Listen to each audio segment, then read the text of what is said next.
Year.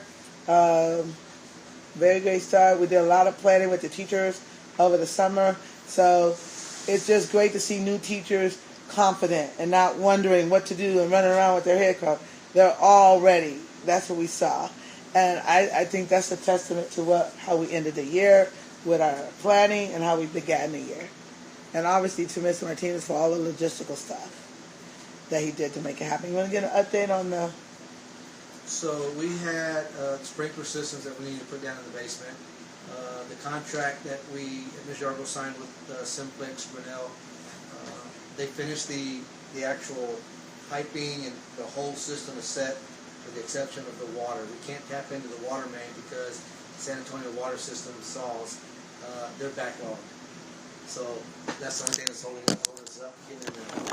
When the fire marshal came and did his inspection, he did tell us that we needed fire strobe lights in the hallways and in the classrooms. We were not aware of that. We had those. We right now are signed a contract with Tyco Security Systems, so they're doing that. They just started that process on Friday. I'll get an update tomorrow. I'm actually meeting with them to let me know what time frame we're looking at, because they too have to pull a permit from the city. But they have already started. We've given them the plans. They've already started what they needed to do. Once we get those strobe lights in and the fire system in, we don't have to wait for saws to actually put kids in that classroom. What we need, the fire marshal said, is we can have a fire monitor to make sure until that tapping gets in place, because everything will be set. We'll have a fire alarm pull drawstring to set off the system if in case there's a fire, and we'll have a monitor there at all times when there's kids down in the basement. And so that will be good. So that's with the fire sprinkler systems. We had a contract with the air conditioner, ACs, both the top of the chapel and in the basements. They were supposed to finish today. They couldn't get to one part because one of the classes were in there. So they will finish it tomorrow. So all of the downstairs with ACs are done, they're completed. They just need to tie in one more AC unit in the chapel, and it's nice and cool. And hopefully we can get you guys over there before you leave. It's really nice and cool. Yeah, and our Friday night event was cool, and there was only 3 ACs hooked up. ACs in there. And now it's going to be the whole 7. There's 7 of them, and then up top, and then we have 4 in the bottom. Yeah, so it's really come. So before the air conditioners could be set in, we had to put in we had to get a contract with an electrician to put $7,000 of electrical outlets and wirings and stuff and breakers so that the compressors can run. And so we've got all that. So there's some compressors that you'll see on the outside of the school on the street. Those are actually welded in. So very, very, very difficult for someone to take them. What we've done, we've already planned. We've cut down the trees up against the building, and we've got lights that we have on these compressors from the outside. And I've talked to a guy who's going to make us a sign that says cameras, and there's a little light up there that looks like a camera, but it's not them. But people aren't going to know. So Ms. Yargo and I have talked about putting cameras on around the school. That way that will deter anyone from trying to mess with the building itself. We've done a lot of work to that building. It looks amazing. It really does. From where we were a couple of years ago. Mr. Carlos and his crew done a tremendous job. I did not do any of the work. I give all the credit to Carlos and his crew. There's one of his crew right there trying to get your attention. Right there. He's trying to get your attention. Real quick note, there's no power. I checked the breakers, y'all good. I think something's wrong with the outlet. The one I can put an extension cord and connect it and see if it works that way. Right now, let's do that. Yeah, right now, let's do that. Thank you, sir. Okay. And so they've done a tremendous job making sure that the teachers, first and foremost, get what they need from the classroom. Everything else is secondary. Anything that has to do with the students in the classroom, that comes first. Everything else comes second. So that's how we prioritize. Mr. Carlos and myself have a plan. Anytime something comes up to me via email or via text that something's been broken, if it has to do with something in the classroom, then we stop what we're doing and we go take care of that. For the kids' sake. Go ahead. Okay, so you want me to just keep going down the line with everyone else? What we're doing? That was for the departments? Yeah, for the different departments, or no? Go right ahead, yes. Okay. So with transportation, I know Mr. Yarbo had wanted me to give you an update in regards to transportation. We've got about 80% of our kids that are here to school on the buses. We do have 8 bus routes. And of course, we go all over the city. The furthest one is out in town with Judson, furthest route. It takes about 2 hours, depending on traffic, one way in the evening. In the morning, it's a little bit quicker to get here. It takes about an hour and a half because there's less traffic, believe it or not, coming in as it is going out. The number of discipline issues we had last year, we're down about 75% from the prior year. And so we're actually going to work on that. We've kept the number of write-ups that we had last year, and we're going to see how we can improve on that. But the main thing is training our bus drivers to make sure that they understand how to handle kids on the bus. So you just can't put someone on the bus and think that because we don't have a monitor that you can't handle the bus. So Mr. Adami's done a really good job with making Mr. Lewis making sure that we are speaking the same language as the teachers are in the classroom to make that happen. How do we ensure that a student gets on the bus? Well, during the summer, during the parent meetings, Mr. Adami was up here and we had transportation request form sign-up sheets. And those parents would sign up. Are they guaranteed transportation? No. Because if we have a route that is full, then we have to tell them we have room on the bus. So then we would put those parents on the waiting list. But that only happened on one of our bus routes. The other bus routes, like new students that come in after the 15th of August, 2 weeks before school started, they would submit the same paperwork.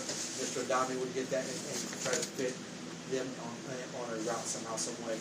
We had some new students that just came in the first day of school. Mr. Adami was placed over in the cafeteria, and he had a place there to work with the parents as they were coming in, so that way everyone had a point of contact, where to catch Mr. Adami, and hey, is my son or daughter on this route today, yes or no, and if not, when can they be on that route? So we've got all that squared away today. We had that squared away by noon. So right now, haven't gotten any phone calls except for one parent who has some issues with the times that we're picking her up, and we're working that issue as we speak to try to get another bus route driver who comes in first to pick her up because she's not far from campus. And so that's the only issue we're working. We didn't tell the parent we want to work with them, and obviously that's what we want to do. We want to try to get that child here because mom goes has to be at work at 5:15. The daughter has to be at high school. The bus picks her up at 8, and our bus wasn't picking her up at 8:20. So we're trying to work that issue. We're trying to make it work for that parent. All the maintenance this school year, all the buses have been inspected. We had I want to say 26 tires that we had to replace because of the weathering. When we bought those buses in Las Vegas, we didn't know that we were going to have this issue. But of course, when you get from cold to hot, those buses have a tear on the side, and they will not pass inspection. So that's the problem we ran into. So we had to get that done. We ran everything through Mr. Wilson. At that time, we got all the buses inspected, and they all passed inspection. So that's where we are with the buses. The interventionists, we had a total of 11 interventionists that started with us last year. This year we have 5. And so but we're still making do. Oh, are you counting pre-K? No, I'm not counting pre-K. Oh, okay. Yeah, I'm not counting pre-K. Okay. So, we are making do. Some of the interventionists that we have are covering for teachers who have had babies.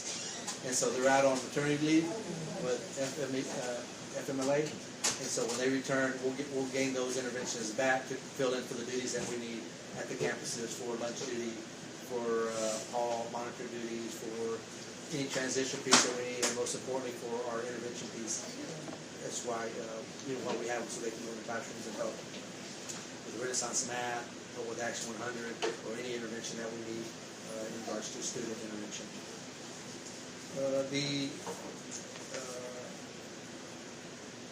The interventionists, they do a very good job with making sure that they work with the teachers side by side. I am in charge of making sure that the interventionists are placed where they need to be placed. So anytime during the school year, Mrs. Escorcega has already made the schedule.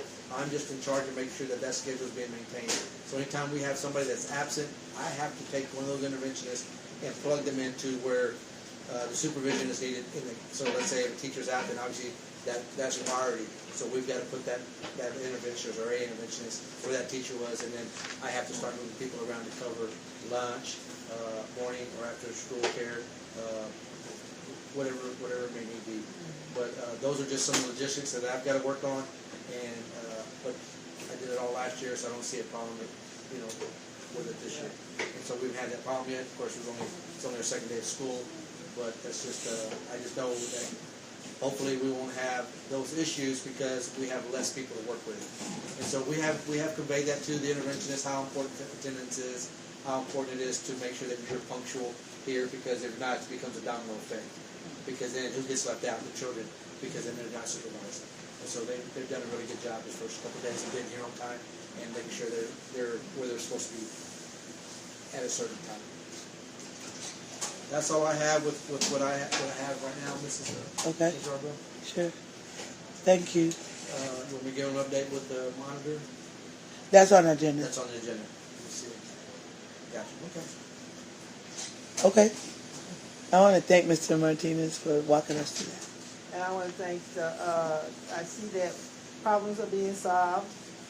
And when there's problems and they're being solved, and you're improving every year, because I see it too, because she doesn't know we've been here first day of school, and we don't see her at all because she's running around here and there, and we was able to spend a whole day with her. So I see that how the solution and improvement is always good, because it does draw people, especially when they see their child going in each grade and the school improving and getting better and trying to build new buildings and things. Great job, guys. Personality. Thank you, Ann. I think that's the most you ever spoke at the floor meeting. That's awesome. That's improvement. Improvement. That's what I'm talking about. She speaks when she get ready. I'm talking about at the board meeting. Yeah. And unsolicited, I'm amazed. And I'm glad you guys noticed the difference between yesterday and the days you've been here the first day. I do. Can't talk. Moving here. I was not shocked, though. We have done a lot to prepare and plan with our staff and Mr. Martinez. We spent time together for 6 staff. Then he went off and did his thing. SK went off, and we still kept getting new staff, and those 6 staff was able to train based on the groundwork we laid. So I do want to appreciate Mr. Martinez, particularly because he has helped make this such a positive change, and then Escosega working on the instructional side really has helped. And Mr. Landry coming around as well.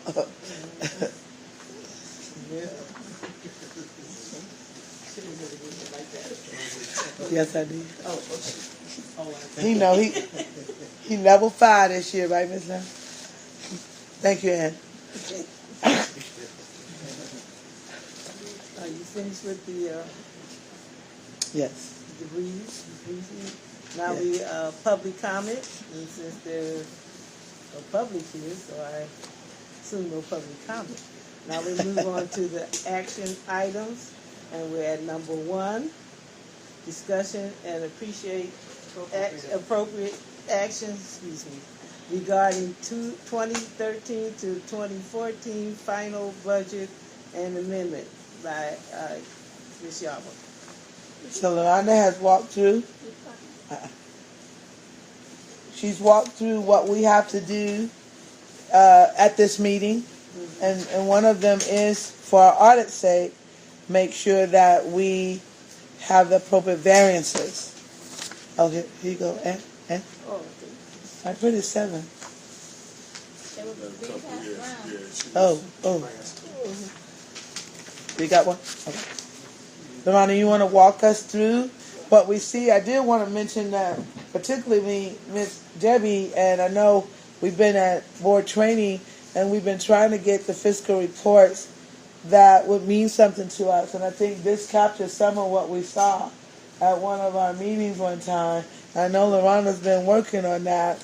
And so, Lorana, if you could walk us through the columns. Okay, I'll walk you guys through. First, I must apologize for some of the formatting. I switched computers and programs. And I struggle with this program. I mean, up until a few minutes, I was still finding things that I needed to tweak because of some formulas that changed from the system at home and this laptop. So you will see a little of the numbers kind of shifted to the left or right or not dollar sign, and I apologize for that. But just walking through this report is showing you what we are required to have by TEA as our official adopted budget or as amended budget. So every year when we get to the end of the fiscal year, we basically have to adopt our final end of year budget to ensure that we don't have a variance of more than 10% in any of the categories that you'll see. So the way that this report is organized is all of the revenue is at the very top. So you start with the revenue on the top left-hand corner, and as you go across, you'll see it broken down by our 240 fund, which is our child nutrition program. And then right next to that is the 420 fund, which is our general fund. This is where all of our attendance dumps